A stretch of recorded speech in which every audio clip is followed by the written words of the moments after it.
नमस्कार, प्रणाम, आदाब, सत श्री अकाल। आप देख रहे हैं वायरल सच पर breakfast news with journalist Praveen. Good morning everyone, एक बार आपका बहुत बहुत स्वागत है। और सीधा अभी हम चलते हैं सुर्खियों की ओर कि आपके गुरुग्राम में कल क्या हुआ, क्या होने वाला है।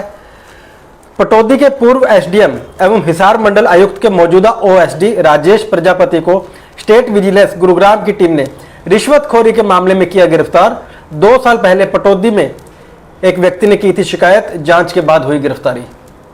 मानेसर को उपमंडल का दर्जा दिए जाने के बाद मानेसर वासियों को वाहन रजिस्ट्रेशन, ड्राइविंग लाइसेंस, वाहन फिटनेस नंबर प्लेट, मूल निवास प्रमाण पत्र, जन्म, आय, जाति सहित कई अन्य प्रमाण पत्रों के लिए अब नहीं आना होगा गुरुग्राम।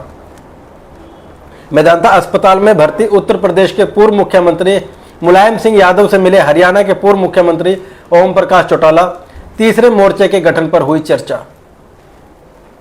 सेक्टर 57 के रहने वाला परिवार घूमने के लिए गया था कसौली। पीछे से चोरों ने घर का दरवाजा तोड़कर लाखों की नकदी व आभूषण पर किया हादसा।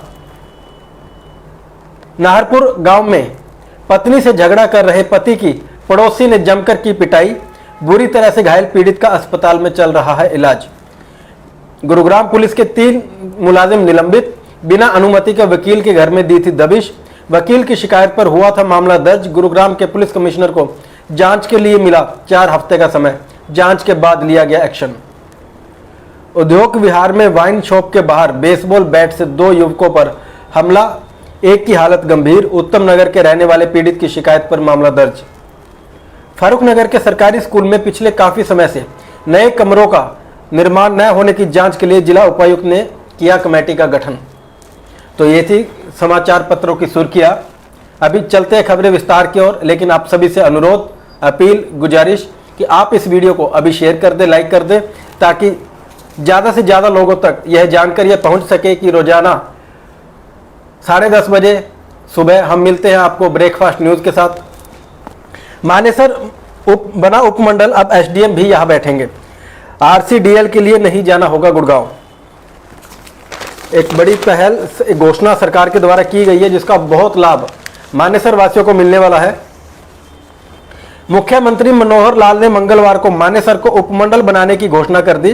इससे अब इस क्षेत्र की विकास की राह तो प्रशस्त होंगी ही, यहाँ के निवासियों को प्रशासनिक कार्यों के लिए गुड़गांव तक नहीं दौड़ लगानी होगी। स्थानीय लोगों का समय व धन बचेगा और रोजगार बढ़ेगा। वाहनों के रजिस्ट्रेशन से लेकर पासिंग व अन्य कार्यों के लिए गुड़गांव नहीं आना होगा।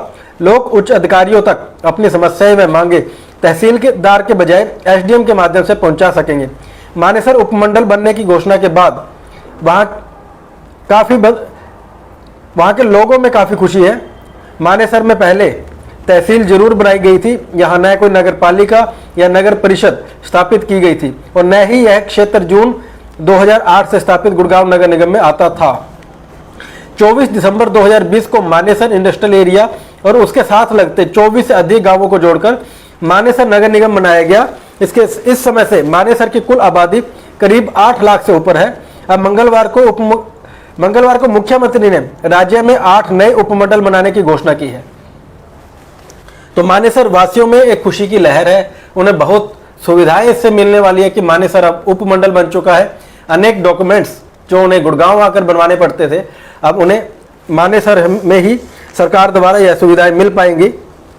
और कुछ दिन पहले एक खबर बहुत वायरल हुई थी कि एक क्लब के मैनेजर व बाउंसर ने वहाँ पे एक युवती को पीटा, कुछ लड़कों से भी मारपीट की। उस मामले में उद्योग विहार एरिया में नाइट क्लब के बाहर एक युवती व उसके दोस्तों से मारपीट व छेड़छाड़ के मामले में कासाडेना क्लब के मैनेजर व 6 बाउंसर को कोर्ट से राहत नहीं मिली। कोर्ट में अभियोजन पक्ष ने याचिका का विरोध करते हुए दलील दी कि मौके पर बाउंसर ने युवती से छेड़छाड़ की थी, जिसका विरोध करने पर सबने मारपीट कर दी। सड़क पर पीटा गया और वहां जाम लग गया। दोनों पक्षों को सुनकर कोर्ट ने जमानत याचिका खारिज कर दी है।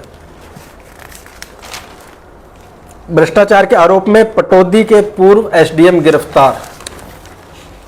स्टेट विजिलेंस ब्यूरो गुड़गांव की टीम ने पटौदी में तैनात एसडीएम राजेश प्रजापति को अरेस्ट कर लिया है।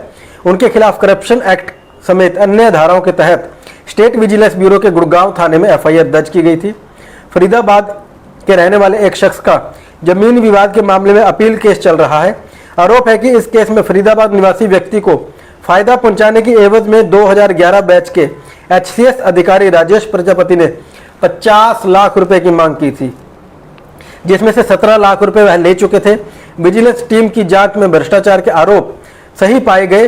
वह फिलहाल हिसार रेंज के डिविजनल कमिश्नर के OSD के तौर पर कार्यरत है। विजिलेंस ब्यूरो गुड़गांव के IG बी सतीश बालन ने बताया कि जांच के बाद अरेस्ट कर लिया गया है। तो कहीं ना कहीं एक बड़ी कार्रवाई है भ्रष्टाचार के खिलाफ, और रोजाना ऐसी खबरें आ रही हैं कि अधिकारियों पर या कर्मचारियों पर भ्रष्टाचार के आरोप लगते हैं रिश्वत लेने के, और उसके बाद अगर शिकायत सही पाई जाती है तो गिरफ्तारी भी रोजाना लगभग हो रही है। तीसरे मोर्चे के गठन की पूरी संभावना। INLD सुप्रीमो व पूर्व CM ओम प्रकाश चौटाला ने एक बार फिर से तीसरे मोर्चे के गठन का संकेत दिया है। उन्होंने कहा है कि राष्ट्रहित के लिए उनकी पार्टी किसी भी हद तक जा सकती है। चौटाला बुधवार को झज्जर के INLD ऑफिस में पार्टी कार्यकर्ताओं से रूबरू होने आए थे। यहां उन्होंने चौधरी देवीलाल जयंती समारोह का न्योता भी दिया। चौटाला ने कहा कि वह और उनकी पार्टी जनतंत्र में विश्वास रखते हैं, इसलिए सभी को इकट्ठा किए जाने का प्रयास किया जा रहा है। चौटाला ने कहा कि वह इसके लिए देश के हर नेता से मिलेंगे और 25 सितंबर को फतेहाबाद में मनाई जाने वाली चौधरी देवीलाल की जयंती के मौके पर देश के विभिन्न दलों के नेता मंच पर दिखाई देंगे। तो एक बड़ी राजनीतिक उठापटक देखने में मिल सकती है, ऐसी संभावना है इस खबर को पढ़ने के बाद कि तीसरे मोर्चे के गठन की पूरी संभावना है। तो कहीं ना कहीं बिहार के CM भी पिछले दिनों दिल्ली मुख्यमंत्री से मिले, ओम प्रकाश चौटाला से मिले, और ओम प्रकाश चौटाला भी मुलायम सिंह यादव से मिलने की खबरें हैं। तो सभी विपक्ष के नेता एक होते दिखाई दे रहे हैं। इनका टारगेट क्या होगा यह आने वाला समय बताएगा। DLF फेज 2 के लोग पानी के लिए टैंकर पर निर्भर। निगम और GMD में शिकायत पर एक सप्ताह से बनी है दिक्कत। पिछले एक सप्ताह से DLF फेज 2 के अधिकांश परिवार पानी के लिए टैंकर पर आश्रित है। बुधवार को स्थानीय रेजिडेंट वेलफेयर एसोसिएशन ने GMDA और नगर निगम के अधिकारियों को इस सिलसिले में शिकायत दी। उनसे आग्रह किया कि पानी की पर्याप्त व्यवस्था करवाई जाए। मौजूद समय में DLF फेज 2 में करीब 3500 परिवार रह रहे हैं। पानी नहीं पहुंचने के कारण यहाँ के निवासियों को 1500 रुपए से 2000 रुपए तक पानी का टैंकर खरीदना पड़ रहा है। पहले पानी का टैंकर 700 से 800 रुपए में मिलता था, लेकिन लोगों की परेशानियों को देखते हुए टैंकर के रेट दोगुने से अधिक हो गई है। बड़ा चिंता का विषय है। और ऐसा ही एक वायरल सच के लाइव प्रोग्राम जो रोजाना शाम को 5 बजे आता है, connecting Gurugram with anchor Manpreet, उसके अंदर भी एक कॉलर ने ऐसा ही आरोप लगाया था कि उनके एरिया में जो नगर निगम द्वारा पानी उपलब्ध करवाया जाता है, GMDA द्वारा पानी उपलब्ध करवाया जाता है, उसके कनेक्शन काट के प्राइवेट जो टैंकर है उनसे पानी उपलब्ध करवाया जा रहा है और मजबूरन उन्हें लेना पड़ रहा है। और जो टैंकर के रेट, जैसे इस खबर में भी हमने पढ़ा, ऐसे आरोप उनके द्वारा थे कि स्थानीय पार्षद या किसी अन्य व्यक्ति की मिलीभगत से ऐसा घोटाला किया जा रहा है कि लोगों को मजबूर किया जाता है कि वो कई गुना पैसे देकर पानी पीने का खरीदे। ऐसे हालात साइबर सिटी के हैं। तो कहीं ना कहीं प्रशासन को, सरकार को, मुख्यमंत्री जी को खासतौर पे, क्योंकि गुरुग्राम एक ऐसा देश है, ऐसा राज्य है, ऐसा आप कह सकते हैं कि एक मानचित्र पे गुरुग्राम का नाम है कि पूरे देश के लोग यहाँ पे अलग अलग जगह से यहाँ पे आके रहते हैं। कि आप समझ सकते हैं कि भारत की हर राजधानी से, हर प्रदेश से लोग यहाँ पे रहते हैं। कि एक आप इसको मिनी कंट्री भी कह सकते हैं कि यहाँ पे साइबर सिटी के अंदर, अगर साइबर सिटी इसका नाम है, विश्व के मानचित्र पे इसका नाम है, उसके बाद पीने का पानी यहाँ नहीं मिलता है। बड़ी सोचने वाली बात है। और जैसे कि मौसम चल रहा है, डेंगू के 2 नए मरीज मिले, 16 तक पहुंच गई संख्या। सिविल हॉस्पिटल की OPD में रोजाना 2000 के करीब पहुंच रहे हैं मरीज। बुधवार को डेंगू के 2 नए मामले सामने आए, जिसके बाद अब डेंगू मरीजों की कुल संख्या 16 पहुंच गई है। हालांकि प्राइवेट हॉस्पिटल्स में डेंगू के मरीज बहुत ज्यादा जा रहे हैं। यह सरकारी आंकड़ा है कि 16 मरीज डेंगू के गुरुग्राम में अभी है। सभी डेंगू के मरीजों की हालत ठीक बताई जा रही है। अधिकांश मरीजों का इलाज प्राइवेट हॉस्पिटल में चल रहा है। स्वास्थ्य विभाग की ओर से जारी डेंगू बुलेटिन के अनुसार एंटी लार्वा एक्टिविटी में एक दिन में 24,814 घरों को चेक किया गया, जिसमें 182 घरों में मच्छरों का लार्वा मिला और 126 लोगों को नोटिस भी थमाए गए। अब तक 4,432 नोटिस दिए जा चुके हैं। सर्वे के दौरान 32,010 कंटेनरों को चेक किया गया, जिसमें से 43 कंटेनर में लार्वा मिला। वहीं रैपिड फीवर सर्वे में टीमों ने एक दिन में 19,685 घरों को चेक किया, जिसमें 609 बुखार रोगियों का पता लगा। बुखार रोगियों में 70 लोग शहरी व 539 लोग ग्रामीण एरिया से शामिल हैं। तो कहीं ना कहीं युद्ध स्तर पे प्रशासन द्वारा काम किया जा रहा है कि डेंगू को समय रहते रोक लिया जाए। स्वाइन फ्लू की चपेट में आया युवक, ये एक और भी भयंकर खबर है कि प्रताप एन्क्लेव में रहने वाले एक युवक में स्वाइन फ्लू की पुष्टि होने के बाद स्वास्थ्य विभाग चौकन्ना हो गया है। अधिकारियों की माने तो जो संदिग्ध मामले सामने आ रहे हैं उनकी जांच करवाई जाएगी। डॉक्टर्स की ओर से लोगों को सलाह दी जा रही है कि वे अपने स्वास्थ्य को लेकर अलर्ट रहे और जरा सी लापरवाही डेंगू, मलेरिया या स्वाइन फ्लू जैसी बीमारियां घेर सकती है। युवक का टेस्ट 17 अगस्त को हुआ था और 31 अगस्त को रिपोर्ट आने पर उसमें स्वाइन फ्लू की पुष्टि हुई थी। Civil surgeon doctor Virendra Yadav ने बताया कि युवक का इलाज प्राइवेट हॉस्पिटल में हुआ था और अब वह स्वस्थ है। लोगों को डेंगू, मलेरिया व स्वाइन फ्लू के साथ साथ अन्य बीमारियों से बचने के लिए भी जागरूक किया जा रहा है। तो आम जन को, गुरुग्राम वासियों को बहुत सचेत होने की जरूरत है अपने स्वास्थ्य के प्रति कि बीमारियां फैली हुई हैं, किस प्रकार खुद को बचा के रखें, अपने आसपास सफाई रखें, अपना इम्यून सिस्टम सही रखें। और नगर निगम की बात करें तो सेक्टर 40 की मार्केट से हटाए गए कब्जे। बुधवार दोपहर को हरियाणा शहरी विकास प्राधिकरण ने सेक्टर 40 की मार्केट को अतिक्रमण मुक्त करवा दिया। अधिकांश दुकानदारों ने अपनी दुकानों के बाहर सामान रखा हुआ था। पटरी मार्केट लगवाई हुई थी।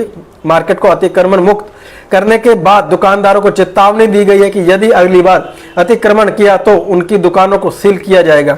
सीएम विंडो के माध्यम से एचएसवीपी को के स्टेट ऑफिसर 2 में शिकायत पहुंच रही थी कि सेक्टर 40 की मार्केट में दुकानदारों ने अवैध कब्जा किया हुआ है। गैलरी और कॉमन एरिया में कब्जे में है। इस वजह से लोगों को आने जाने में असुविधाओं का सामना करना पड़ता है।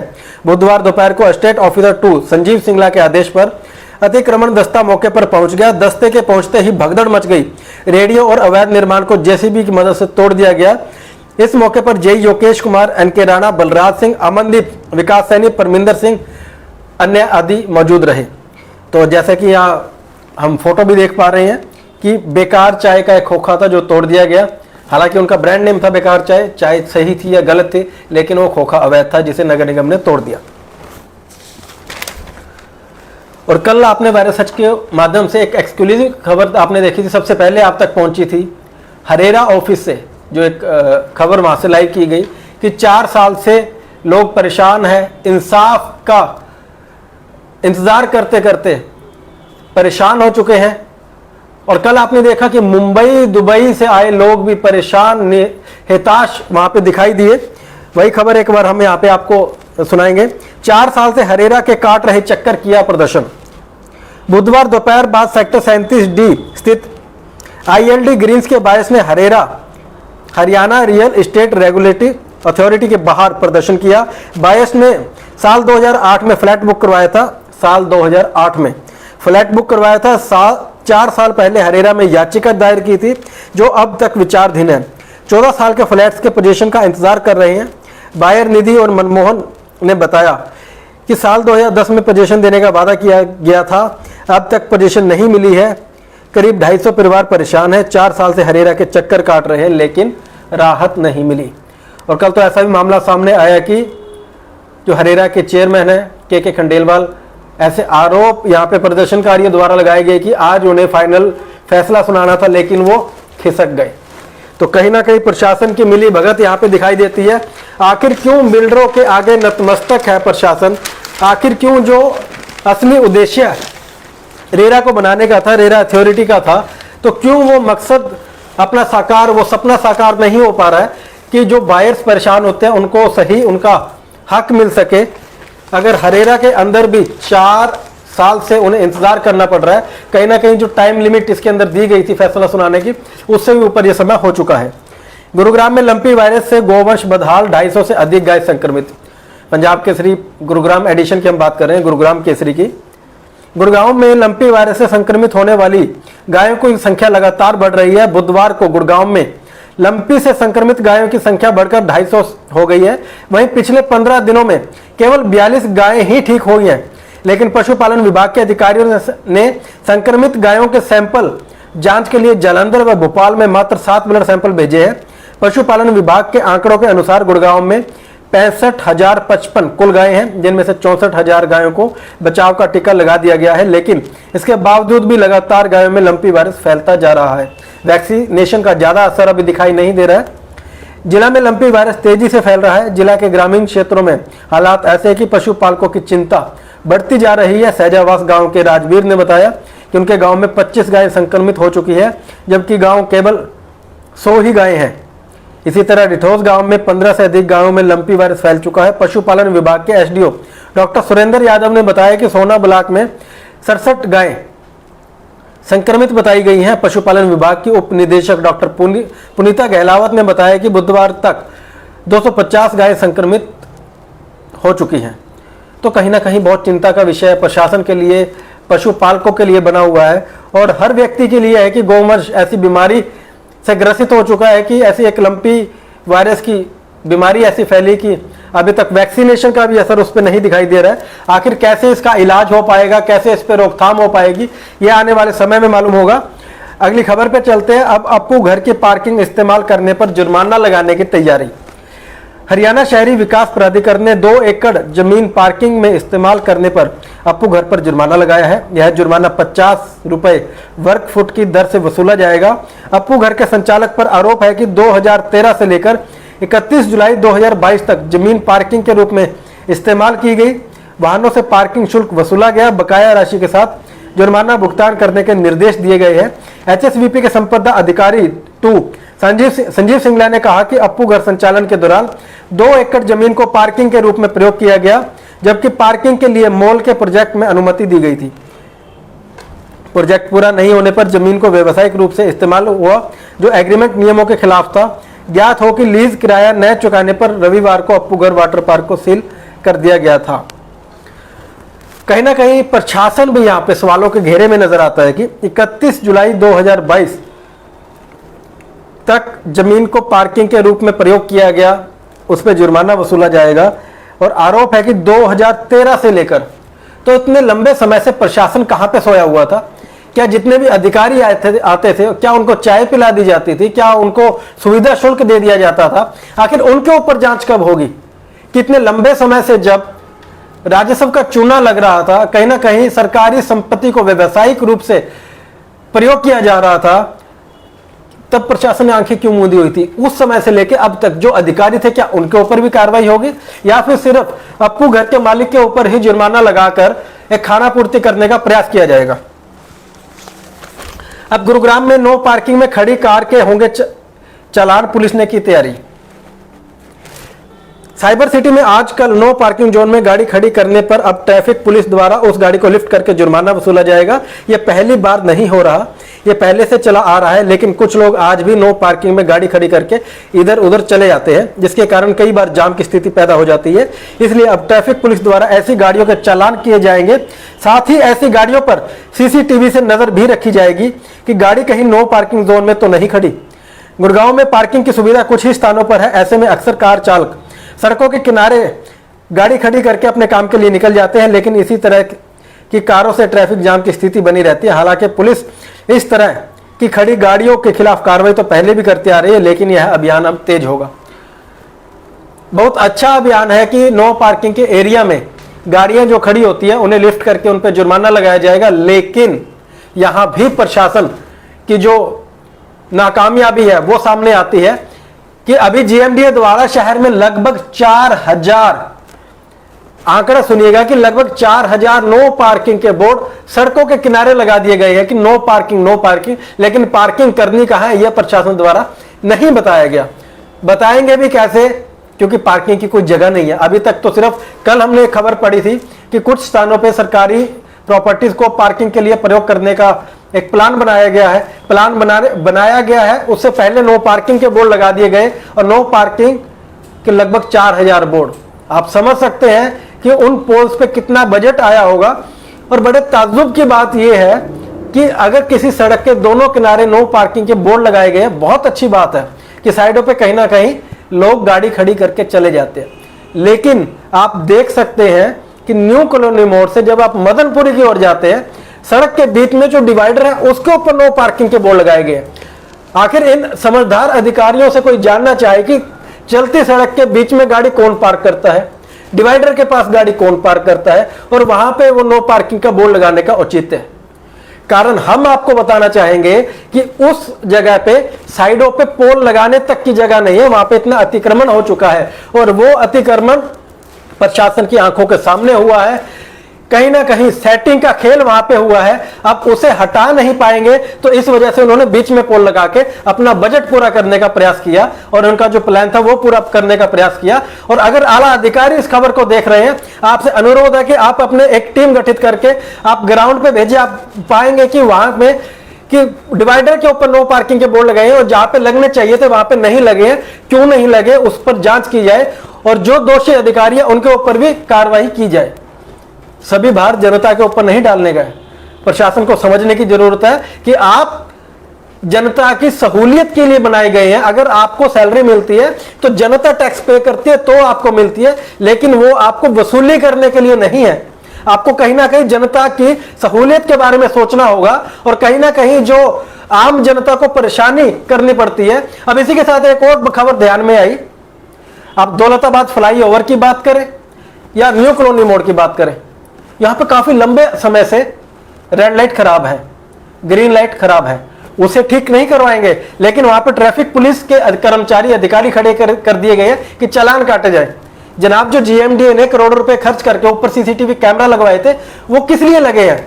वो कैमरास इसीलिए लगे थे कि अगर कोई भी व्यक्ति कानून की उल्लंघना करता है, नियमों की पालना नहीं करता, तो उसका चालान काट दिया जाए। और होना भी ऐसा चाहिए जैसा कि दिल्ली में अभी हो रहा है कि अगर वहां से निकलते तो उनके चालान काट देने चाहिए। आप उसके ऊपर बजट खर्च कर चुके हैं, आप अपनी प्लानिंग कर चुके हैं, उसे इंप्लीमेंट क्यों नहीं किया गया? तो यहां भी कहीं ना कहीं आपकी कार्य प्रणाली शक के घेरे में आती है कि चालान पिक एंड चूज पॉलिसी के तहत काटे जाएंगे, या तो उनसे सुविधा शुल्क ले लिया जाएगा, या किसी राजनेता या किसी पहुंच वाले व्यक्ति के फोन पे वो छोड़ दिया जाएगा। क्यों प्रशासन द्वारा ऐसी जो नीतियां बनाई जाती हैं कि सीसीटीवी कैमरा से चालान कटेंगे, तो हर व्यक्ति के लिए, चाहे उसमें कोई अधिकारी हो, चाहे कोई कर्मचारी हो, चाहे कोई नेता हो, डॉक्टर हो, अभिनेता हो, या फिर कोई आम आदमी हो, या फिर कोई गरीब आदमी हो, हर किसी के चालान कटेंगे जो नियमों की उल्लंघना करेगा, क्योंकि देश संविधान से चलता है, सेटिंग से नहीं। कहीं ना कहीं कड़वी बातें हैं, प्रशासन को संज्ञान लेने की जरूरत है। आपको देखना होगा कि ये कैमरास अभी तक क्यों नहीं चले हैं, आपको देखना होगा कि ये रेड लाइट्स अभी तक क्यों नहीं चली है। और ये तो सिर्फ हम एक पर्टिकुलर पॉइंट की बात कर रहे हैं, अगर पूरे गुरुग्राम की लोकेशन हम प्रयास करेंगे सर्वे करके, उसके नोट डाउन करके आपको इसी कार्यक्रम में बताने का प्रयास करेंगे कि गुरुग्राम के इतनी जगहों पर रेड लाइट्स खराब है, गुरुग्राम के इतनी जगहों पर कैमरा डेड है, गुरुग्राम की इतनी सड़कों के ऊपर मार्किंग नहीं है। अब आदमी गाड़ी लेन में चलाए, कैसे चलाए, कहां चलाए, रोंग कट ले, साइड कट ले, खड्डे ही खड्डे हैं, मार्किंग तो बहुत दूर की बात है। प्रशासन को पहले अपने ऊपर काम करने की जरूरत है कि जितना बजट वहां से पास होता है वो ग्राउंड पर लगने की जरूरत है। जनता बहुत समझदार है, कहीं ना कहीं जो नियमों का उल्लंघन करते हैं वो चालान के डर से अपने आप लाइन में आ जाएंगे। आइए चलते हैं अगले खबर की ओर। अभी हम दैनिक जागरण गुरुग्राम का एडिशन हमारे पास है, तो आप सभी से भी अनुरोध है कि आप इस कार्यक्रम को ज्यादा से ज्यादा शेयर करें, ताकि हम आपकी बात आला अधिकारियों तक पहुंचा सके और प्रशासन की जो नीतियां हैं, सरकार की नीतियां हैं, वो आम जनता तक पहुंचा सके। अभी डीएलएफ फेज 2 में जो हमने अभी खबर पढ़ी थी, ये पहले सभी पेपर्स में आ चुकी है कि पानी की कहीं ना कहीं वहां पे समस्या चल रही है, तो प्रशासन को संज्ञान लेने की जरूरत है। बायोडीजल के अवैध कारोबार का भंडाफोड़ यहाँ पे प्रशासन ने किया है। बंदवाड़ी के कूड़े के पहाड़ को कम करने के लिए होगी ऑन साइट कंपोस्टिंग, इसके लिए भी काफी समय से प्रशासन लगा हुआ है। एनबीसीसी के अधिकारी कल दे सकते हैं ग्रीन व्यू सोसाइटी के टावर तोड़ने का प्रस्ताव।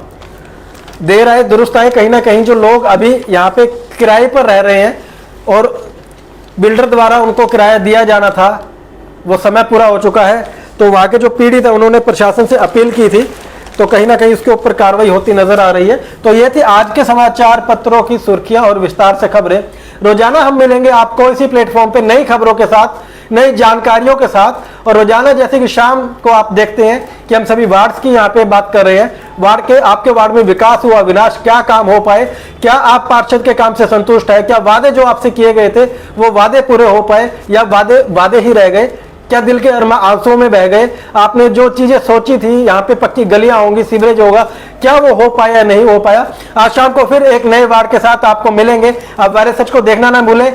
कनेक्टिंग गुरुग्राम विद एंकर मनपरिश आज शाम 5 बजे आप देखिएगा, और रोजाना इसी तरह इस प्रोग्राम में हम आपको मिलेंगे। और देखते रहे आपका favourite show breakfast news with journalist Praveen.